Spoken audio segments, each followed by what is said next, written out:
Well, well, well. The tides are finally turning. After years of watching the game industry cannibalize itself in the name of virtue signaling and box ticking, it seems the reckoning is finally here. You see, for the past several years, certain consultants have embedded themselves like ideological termites into the framework of game development, insisting that what players want isn't engaging gameplay or compelling storytelling, but more lectures, more checklists, and less fun. And surprise, surprise, the games flopped. Over and over, fans were blamed, reviewers were silenced, and the companies just kept nodding and paying the same people who were setting fire to their franchises. But apparently someone at the top finally pulled their head out of their PR playbook long enough to realize, maybe, just maybe, giving your most beloved characters and stories to glorified HR reps wasn't the best idea. Welcome to the Snake Pit, where we're full of bile and venom. I'm your host, Snake Damon, and today I'm looking at and laughing at the self-inflicted wounds of the modern gaming industry. Sony has reportedly cut ties with a certain consultancy company whose fingerprints have been all over the corpse of modern gaming.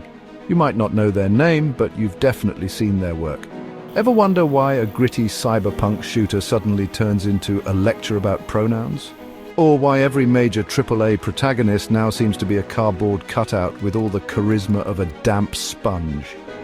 That's their touch, bland, box-checked, and soul-sucked.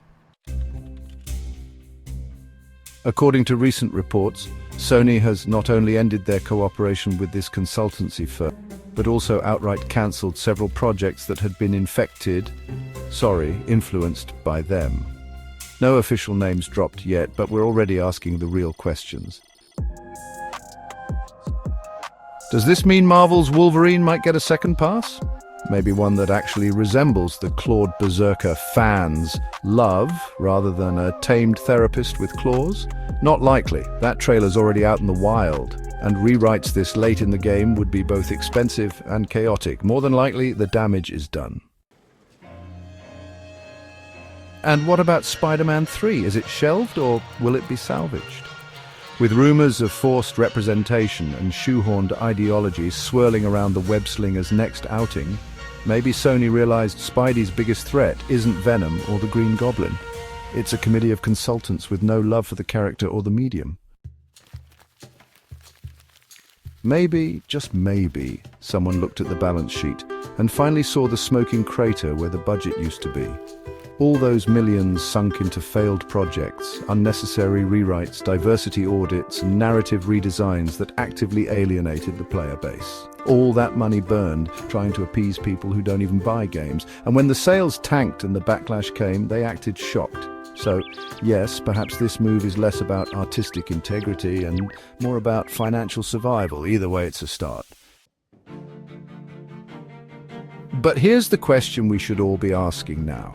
Has the damage already been done, and will this change anything? Or is this just a PR band-aid slapped onto a severed limb, meant to calm the waters while the rot continues underneath?